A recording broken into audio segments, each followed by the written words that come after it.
कृषि दर्शन के कार्यक्रम देखैया सबो किसान भाई बहनी ला मया भरे जय जोहार राम राम। बहुत बहुत स्वागत करत हो संगवारी हो हमार आज के कार्यक्रम कृषि दर्शन में। संगवारी हो कहे जाते स्वस्थ तन तो स्वस्थ मन, और कहे जाते मन चंगा तो कठौती में गंगा।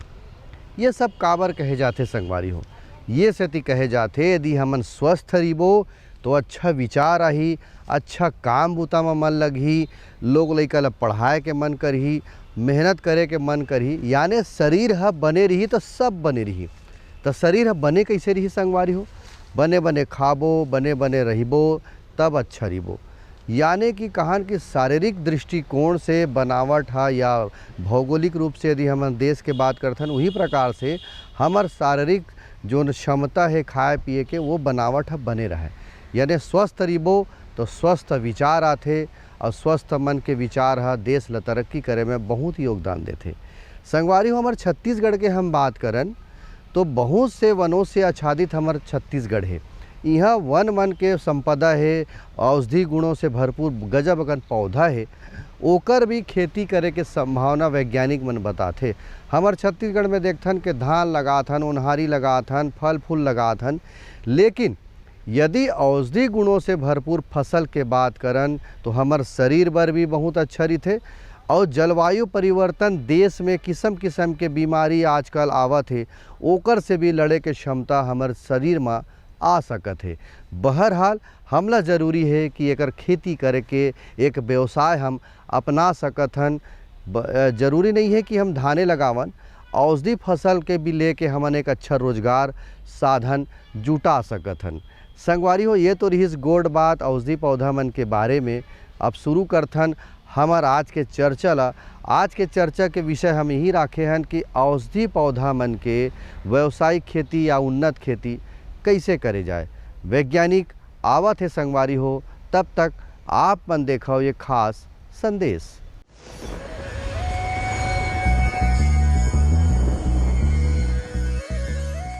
पपीता की खेती के हमारे छत्तीसगढ़ में बहुत ज़्यादा संभावना हवा। पपीता एक बहुत पोषक तत्व से भरपूर फल है। पपीता के फल में 43 के कैलोरी ऊर्जा पाए जाते, 60 mg विटामिन सी रही थे, 2020 आई विटामिन ए रही थे, और कैल्शियम की मात्रा 30 mg रही थे। एकर अलावा भी जैसे पपीता इंडस्ट्री के क्षेत्र में हम देखथन तब बहुत ज़्यादा इंडस्ट्री के क्षेत्र में भी बहुत लाभकारी है। एकर अलावा हम देखथन किसान भाई हो कि जो त्वचा के रोग हवा, शरीर में त्वचा के रोग है या आँख के बीमारी है जेला हमारा रतौंधी कहथन, तेकर बार बहुत ज़्यादा फायदामंद है। हमारे डॉक्टर मन सलाह देते जैसे हम 250 ग्राम डेली यदि हम पपीता के फल ला खाथन तो हमला कोई इसी भी प्रकार की बीमारी या इस विशेषकर हम देखन तो स्किन की बीमारी या आँख की बीमारी नहीं होवाए। एक बार हम यह एक वर्षीय फसल है तेला हम आसानी से एक खेती ला कर सकत हन।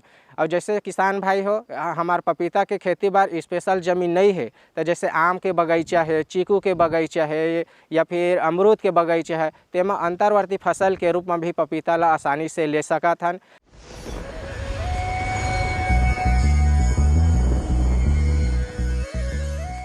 संदेश में किस्म किस्म के बात आप मन ला बताथन, अहू में कुछ न कुछ संदेश में आप मन के विकास के बात छुपे रही थे। संगवारी हो मैं खड़े होते मेरा आप मन देखत हो किस्म किस्म के पौधा आजू बाजू और मैं बीच में खड़े होती हूँ मैं आप मन ला दिखत हो ही। बहुत से किसान मन पहचान डरिस हो ही, ये है पत्थर चट्टा पौधा कहे जाते। वैसने एलोवेरा है, गिलोय है, किस्म किस्म के लेमन ग्रास है, बहुत सारा औषधि पौधा है। ओकर खेती हम कर सकथन, काबर करबो, कैसे करबो, ये सब बात ला बताही कौन है, वैज्ञानिक है। तो इंदिरा गांधी कृषि विश्वविद्यालय परिसर में जी हम खड़े हैं, वहाँ के वैज्ञानिक है डॉक्टर यमन कुमार देवांगन जी। ओला बुलावत हूँ और पूछत हूँ सबसे पहली कि छत्तीसगढ़ के जो वनों से आच्छादित हमार जो प्रदेश है तो का संभावना है औषधि पौधा के खेती करे के, और औषधि पौधा मन के का महत्व है हमार जीवन भर या हमार प्रदेश भर, का कहा थे देवांगन जी है। आओ संगवारी हो देखन। आप सबको पता है कि छत्तीसगढ़ 3 एग्रो क्लाइमेटिक जोन या कृषि जलवायु क्षेत्र में बांटा गया है। पहले तो छत्तीसगढ़ मैदानी क्षेत्र जिसमें रायपुर, दुर्ग, बिलासपुर, रायगढ़ वाला ये एरिया आता है। दूसरा क्षेत्र है बस्तर का पठारी क्षेत्र, इसमें जगदलपुर, सुकमा, बीजापुर, नारायणपुर ये ज़िले आते हैं। और तीसरा क्षेत्र है सरगुजा का उत्तरी पठारी क्षेत्र, जिसमें अंबिकापुर, जसपुर इस टाइप के ज़िले, बलरामपुर ज़िला, ये सब ज़िला आते हैं। तो तीनों एग्रो क्लाइमेटिक जोन में अलग अलग उन औषधियों और सुगंधित पौधों की खेती की जा सकती है। जैसे कि छत्तीसगढ़ का मैदानी जो क्षेत्र है वहाँ हम लेमन ग्रास, सिट्रोनेला, पामारोजा जैसे सुगंधित पौधों की खेती कर सकते हैं। और साथ ही साथ कुछ औषधि पौधे जैसे कि सतावर मेरे पीछे देख सकते हैं, और अपने आसपास अडूशा की खेती कर सकते हैं, निर्गुंडी की खेती कर सकते हैं, सर्पगंधा की खेती कर सकते हैं, कालमेघ की खेती कर सकते हैं, एलोवेरा की खेती कर सकते हैं मैदानी क्षेत्र में। और बस्तर के पठारी क्षेत्र चूँकि यहाँ मटासी ज़मीन अधिक है और पठारी ज़मीन है, तो यहाँ पे हम कंद वाली फसलें जैसे कि अश्वगंधा की खेती, सर्पगंधा की खेती, सतावर की खेती कर सकते हैं। और वहाँ जंगलों में इसकी उपलब्धता भी प्रचुर मात्रा में है। इसकी उन्नत खेती की जानकारी का अभाव है, जिसे किसान भाई इन जानकारी का लेकर या प्रशिक्षण के माध्यम से प्राप्त कर इसकी उन्नत खेती कर सकते हैं। साथ ही साथ जो पठारी अपने सरगुजा वाला क्षेत्र है, अंबिकापुर, जसपुर, बलरामपुर, मैनपाट, इन क्षेत्रों में हम जो ठंड अधिक पड़ती है तो यहाँ पे मिंट की खेती, मिंट जो पुदीना, जापानी पुदीना बोलते हैं, उसकी खेती कर सकते हैं, सतावर की खेती कर सकते हैं। साथ ही साथ एक खस फसल होती है और सिट्रोनेला, लेमन ग्रास की भी खेती यहाँ पे कर सकते हैं। तो किसान भाइयों, देवांगन जी बतावत रही से कि औषधि पौधा के कतका महत्व है हमर जीवन बर, हमर शरीर बर, और किस्म किस्म के दवाई बनते, बहुत सारा तो पौधच मन के दवा के रूप में काम आते। आप सब जानत हो एकर बारे में। वनौषधि के बोर्ड बने हैं, वनौषधि के वहाँ दवाई मिलत है, ये सब हमारे छत्तीसगढ़ में बनाए जा सकत है। संगवारी हो, अब छत्तीसगढ़ के जो जलवायु है, यहाँ के जो माटी है, यहाँ के जो वातावरण है, ओकर हिसाब से एकर जमीन कैसे होना चाहिए औषधि पौधा के खेती करे बर। अब का कहा थे देवांगन जी है, ध्यान ले देखन संगवारी हो। बिल्कुल, किसान भाई जब भी इसकी खेती प्रारंभ करें तो खेती प्रारंभ करने के पहले कुछ बातें ध्यान रखें। सबसे पहले अपने ज़मीन का मिट्टी परीक्षण कर ले। मिट्टी परीक्षण करने के बाद उसका जो भी रिपोर्ट आता है उसके आधार पे उसका पीएच मान कितना है, अम्लता क्षारीयता मान कितना है, उसके आधार पर खेती तय कर सकते हैं। और जहाँ पे ये काली मिट्टी है, मटासी मिट्टी है, डोरसा है, कन्हार है, किस प्रकार की मिट्टी है, पहले उसकी जानकारी एकत्र कर लें। उसके बाद जैसे कि हम लोग कहते हैं कि जहाँ काली मिट्टी है या डोरसा वाला ज़मीन है, थोड़ी काली टाइप का, वहाँ पे सर्पगंधा और कालमेघ और सतावर जैसी फसल ले सकते हैं। जहाँ पे मटासी ज़मीन है वहाँ पे लेमन ग्रास, सिट्रोनेला, पामारोजा और अश्वगंधा की फसल ले सकते हैं। जो भी कंद वाली फसलें हैं उसमें मटासी ज़मीन में अच्छे पैदावार प्राप्त होता है। इसी तरह जो भाटा लैंड है, भाटा लैंड में आप बिल्कुल एलोवेरा जैसी फसल की खेती कर सकते हैं। और कुछ जहाँ पे अगर पानी, भाटा लैंड है और पानी की उपलब्धता है तो वहाँ पे लेमन ग्रास की फसल भी ले सकते हैं। जो ज़मीन की तैयारी के लिए जैसे अपन, ये अपरंपरागत फसल है जिसको नॉन ट्रेडिशनल फसल बोलते हैं, और इसमें हर पौधे का उपयोगी भाग अलग अलग है। जैसे हम बोलते हैं सतावर का फसल है तो इसका कंद जो है इसका आर्थिक मूल्य है, उपयोगी भाग, इसे कंद का ही उपयोगिता है। सर्पगंधा है तो इसका जड़ काम आता है। जैसे लेमन ग्रास है, इसकी पत्ती से जो तेल मिलता है वो काम आता है, मतलब पत्ती इसका उपयोगी भाग है। कुछ ऐसे फसल हैं जैसे इसबगोल है जिसका भूसी काम आता है। तो इसके आधार पे हम लोग मिट्टी की तैयारी करते हैं।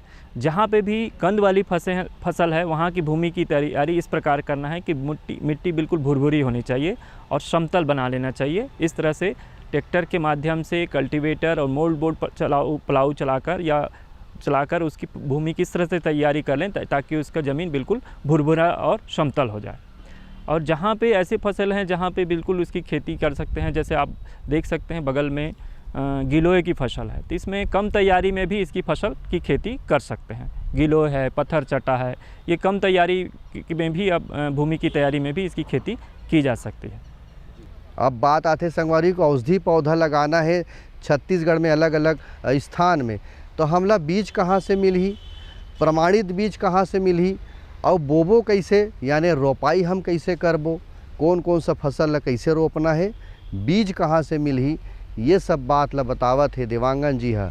आओ संगवारी है देखन का कहा थे। इसमें किसान भाई ध्यान रखें, बीज की उपलब्धता पर ही इसकी उपज निर्भर करती है बहुत हद तक, क्योंकि अगर बीज खराब हुआ या स्वस्थ या प्रमाणित बीज नहीं हुआ तो उसके उत्पादन पर सीधा प्रभाव पड़ता है। इसीलिए जहाँ भी हो किसान बीज की उपलब्धता का जो सोर्स है, जहाँ से वो मिलता है, उसको ज़रूर ध्यान रखें और स्वस्थ और प्रमाणित बीज का ही प्रयोग करें और बीज का बीजोपचार करके ही उसका उपयोग करना चाहिए। तो बीज की उपलब्धता कुछ जैसे मैं केंद्र बता देता हूँ, जैसे कि कृषि विज्ञान केंद्र है छत्तीसगढ़ में, हर जिला में लगभग कृषि विज्ञान केंद्र है, तो वहाँ के माध्यम से आप संपर्क करके बीज उपलब्ध करा सकते हैं। रायपुर में के आसपास जो स्थित है उसमें अपने इंदिरा गांधी कृषि विश्वविद्यालय में centre of excellence and medicinal aromatic का एक सेंटर है, वहाँ से संपर्क करके बीज उपलब्ध कर सकते हैं। और साथ ही साथ लखनऊ और आनंद जो गुजरात में स्थित है, वहाँ से भी कुछ हमारे रिसर्च सेंटर हैं, वहाँ पे भी आपको डाक के माध्यम से भी बीज उपलब्ध हो सकता है। आनंद में DMAPR एक सेंटर है, directorate of medicinal aromatic plant research centre है, वहाँ से भी बीज उपलब्ध हो सकता है। और CMAP जो लखनऊ में स्थित है, उत्तर प्रदेश के राजधानी है लखनऊ, वहाँ पे ये बीज प्राप्त कर सकते हैं। अब बात आते संगवारी हो कि ये औषधि पौधा लगाना है तो हमला जल प्रबंधन कैसे करना है। अलग अलग प्रकार के कई ठन ला तो जल लागबेच नहीं करे, छाँव में होते, कोनो खेत में होते, तो अलग अलग प्रकार के पौधा यदि हम लगाए हैं तो जल प्रबंधन कैसे करबो औषधि पौधा में, आओ जानकारी लेथन देवांगन जी से। कुछ फसलें ऐसे हैं जो खरीफ सीजन का है, जैसे कि मैं बताऊं सतावर है और सर्पगंधा है, गिलोय है ना, ये तुलसी के पौधे, लेमन ग्रास, सिट्रोनेला, तो इन पौधों को खरीफ सीजन में सिंचाई की आवश्यकता नहीं होती अगर मानसून सामान्य है तो। अगर मानसून सामान्य नहीं है या मानसून बीच बीच में ब्रेक हो रहा है तभी उस कंडीशन में सिंचाई देनी चाहिए। और रबी और ग्रीष्मकालीन सीजन में कम से कम ध्यान रखें कि 7 से 10 दिन के अंतराल में आपको ग्रीष्मकालीन में और 15 से 20 दिन के अंतराल में शीतकालीन में सिंचाई करनी चाहिए, ताकि उसके पौधे का बढ़वार अच्छा हो, उपज पर्याप्त है। कुछ ऐसी भी फसल हैं जो छाया में होता है, उसको बहुत पानी की आवश्यकता नहीं होती, जैसे कि एक पचौली फसल है, एक सतावर है और एक सर्पगंध है। ये कम छायादार फसल जगह में भी इसकी खेती की जा सकती है और जो नेचुरल कंडीशन में इसकी खेती की जा सकती है। और एलोवेरा एक ऐसी फसल है जो बिल्कुल कम से कम पानी में इसकी खेती की जा सकती है। और जैसे कि अश्वगंधा है, ईशबगोल है, इनको 2 से 4 पानी तक की आवश्यकता होती है। तो किसान भाई विशेष रूप से ध्यान रखें, पहले आपके पास क्या सिंचाई के साधन उपलब्ध हैं, किस प्रकार की मिट्टी है, कैसी जलवायु है, उसका पहले जानकारी इकट्ठा कर लें, तभी इसकी खेती करें। किसान भाई हो, जल प्रबंधन के बारे में बतावत रही से मौसम के हिसाब से हमला जल प्रबंधन करेल पड़ी। यदि खरीफ में लगाए हैं तब, रवि में लगाए हैं तब, शीतकाल में लगाए हैं तब और वर्षा काल में लगाए हैं तब। कई ठन फसल है छाँव में होते, उमें ज़्यादा पानी की जरूरत नहीं पड़े। कई ठन फसल खेत में हम करबो, खुला धूप वाला पड़ा थे, तब हमला पानी की जरूरत पड़ी। कैसे पड़ी आप मन ला बताई से। अब बात आते संगवारी हो, कुछ समस्या आते का औषधि पौधा के तो खुदे दवाई के हरे पौधा है, तब हो ले कुछ प्रकार के कीड़ा मकोड़ा लगे के मौसम परिवर्तन हो जाते, तब कुछ समस्या आए के हो जाते, तो ओला हमन कैसे निदान कर सकन, समस्या ला जान सकन। आओ जानकारी लेथन देवांगन जी से। इसमें बीमारियां बहुत कम होती है, चूँकि खुद ही मतलब ऐसा पौधा औषधि पौधा है, तो इसमें रोग का, कीट पतंगों का प्रकोप कम होता है। फिर भी किसान भाई ध्यान रखें कि इसमें मिट्टी का उपचार जो है, ट्राइकोडर्मा एक दवा आती है, उसका उपयोग ज़रूर करें। 8 से 10 किलोग्राम ट्राइकोडर्मा को 100 किलो गोबर की खाद में मिला के मिट्टी में उपचारित करना चाहिए, जिससे फफूंदनाशक या जो भी रोगजनक है उसका समय पे नष्ट किया जा सके। इसी तरह अगर खड़ी फसल में कुछ ऐसा लगता है कि कीट पतंगों का प्रकोप अधिक है, तो एक लाइट ट्रैप आता है, जिसको हम लोग प्रकाश प्रपंच भी कहते हैं, उसको 1 हेक्टेयर में 1 से 2 लाइट ट्रैप का उपयोग करना चाहिए। और इसी तरह से एक फेरोमोन ट्रैप आता है, उसका भी उपयोग किसान भाई करके कीट पतंगों से बच सकते हैं। तो अगर आपको इसके साथ ही साथ कुछ आपको दूसरी दवाई भी करना है, तो ये जैविक उत्पाद आता है नीम ऑयल, नीम के ऑयल का स्प्रे करना चाहिए, छिड़काव करना चाहिए कम से कम 0.5%। मतलब ये समझिए कि 1 लीटर अगर पानी है तो 5 ml नीम ऑयल का प्रयोग करना चाहिए, जिससे कीट पतंगों का प्रकोप कम से कम हो सके। साथ ही साथ किसान भाइयों को मैं सलाह दूंगा कि पोषक तत्वों का प्रबंधन के लिए अधिक से अधिक आप गोबर की खाद, वर्मी कंपोस्ट, हरी खाद का उपयोग करें, जिससे कि पोषक तत्व समय पे उपलब्ध हो सके। औषधि पौधा में तको थोड़ा थोड़ा परेशानी आए के संभावना रही ओला बतावत रही से।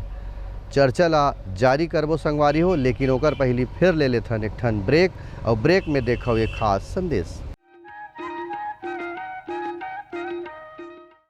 ये लो और बताओ। बस। अरे ये क्या भैया जी, बस इतनी सी रासायनिक खाद? किसानी छोड़ रहे हो क्या? किसानी नहीं, नादानी छोड़ रहे हैं। मिट्टी की जांच कराई है।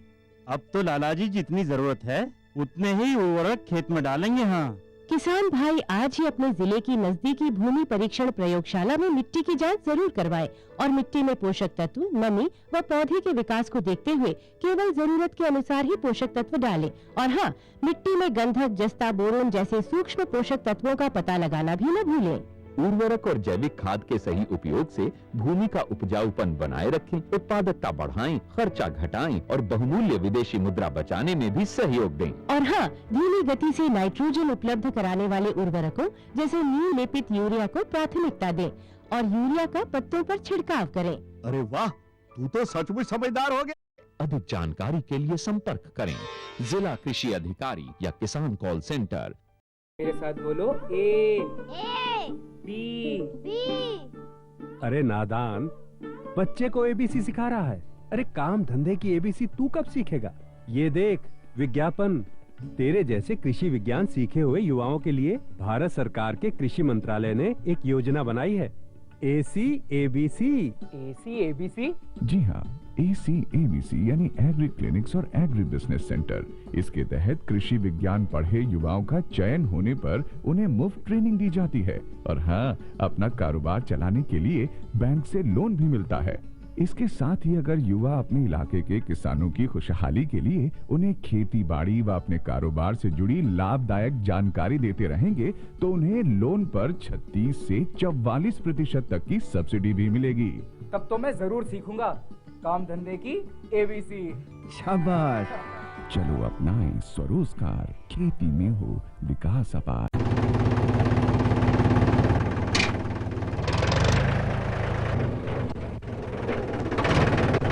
अरे हरकू वाह, बीज, कीटनाशक और आज खाद भी। अरे इतना खर्चा कहाँ से? अरे खर्च की चिंता किसे है, मेरे पास है ये किसान क्रेडिट कार्ड। कार्ड? अरे बैंकों द्वारा जारी इस कार्ड से किसान उसकी सीमा तक की रकम कभी भी बैंक से निकलवा सकता है और खेती बाड़ी की सामग्री कभी भी खरीद सकता है। तो हरकू भैया एक कार्ड मेरे लिए भी। किसान क्रेडिट कार्ड के लिए नजदीकी बैंक से संपर्क करें और पाएं ढेर सारे लाभ। अन्नदाता किसानों की खुशहाली और उनकी आय में बढ़ोतरी के लिए भारत सरकार लगातार प्रयासरत है।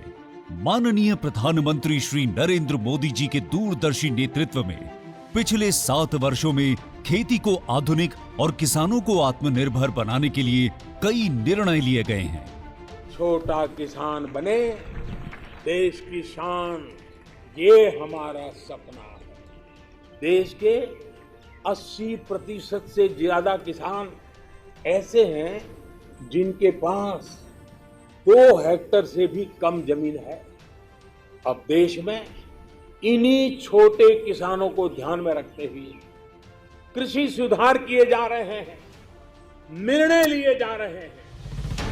प्रधानमंत्री किसान सम्मान निधि योजना की शुरुआत 24 फरवरी 2019 को माननीय प्रधानमंत्री श्री नरेंद्र मोदी जी के द्वारा की गई थी। पीएम किसान योजना का पूरा खर्च भारत सरकार वहन करती है।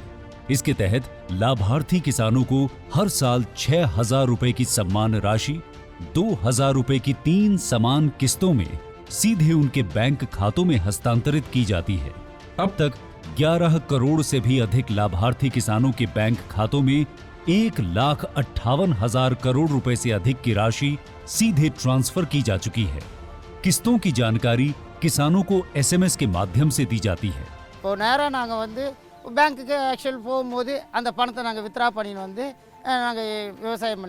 इस मदद से बुआई के पहले अब किसानों को बीज, खाद, कीटनाशक और कृषि संबंधी अन्य जरूरतों के लिए साहूकारों के आगे हाथ नहीं फैलाना पड़ता। અને એના લીધે મારે કોઈ જોડે કે સગા સંબંધી કે મિત્રો જોડે મારે ઉછીના પૈસા લેવાની જરૂર પડતી નથી અને એનાથી હું સારી એવી ખેતી કરી શકું છું। इस योजना से मिले लाभ तथा आवेदन की स्थिति देखने के लिए पीएम किसान पोर्टल लॉन्च किया गया है। इस पोर्टल के माध्यम से पात्र किसान अपना पंजीकरण स्वयं करने के साथ साथ अब तक मिले लाभ और अपने आवेदन की स्थिति फार्मर्स कॉर्नर से देख सकते हैं।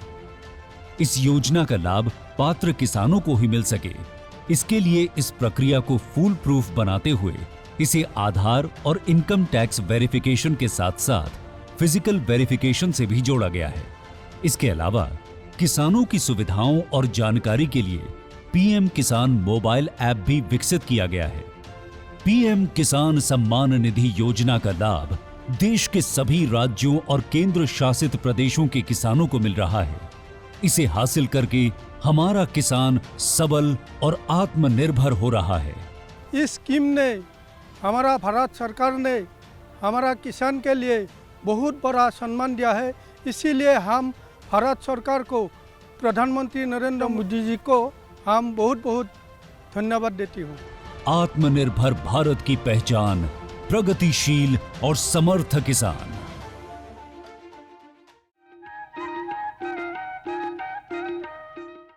किसान भाइयों, संदेश के बाद पुनः एक घाव आप मन के स्वागत करत हूँ। और आज के चर्चा के विषय हम राखे हैं औषधि पौधा के उन्नत खेती। वैज्ञानिक है डॉक्टर यमन देवांगन जी।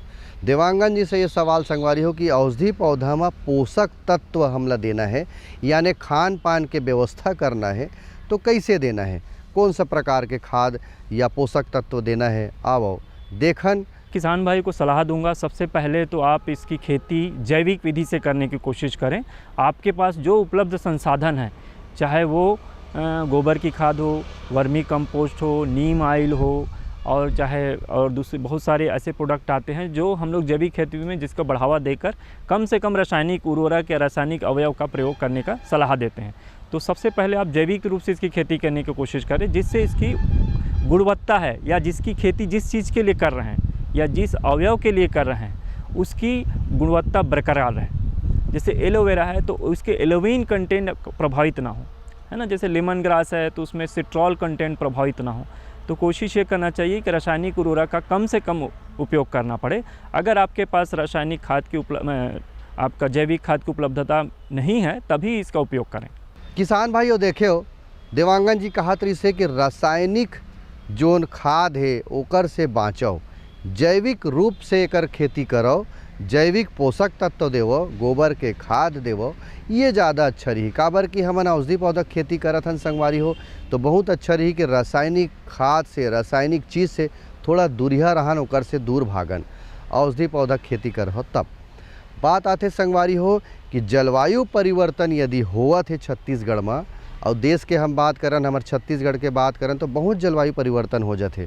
कभी भी पानी गिर जाते। अभी हमन गर्मी के मौसम में कार्यक्रम ला बनावत हन तो घोर गर्मी करत है। नौतपा के पंचक के जब माहौल रहे तो बहुत गर्मी रहे।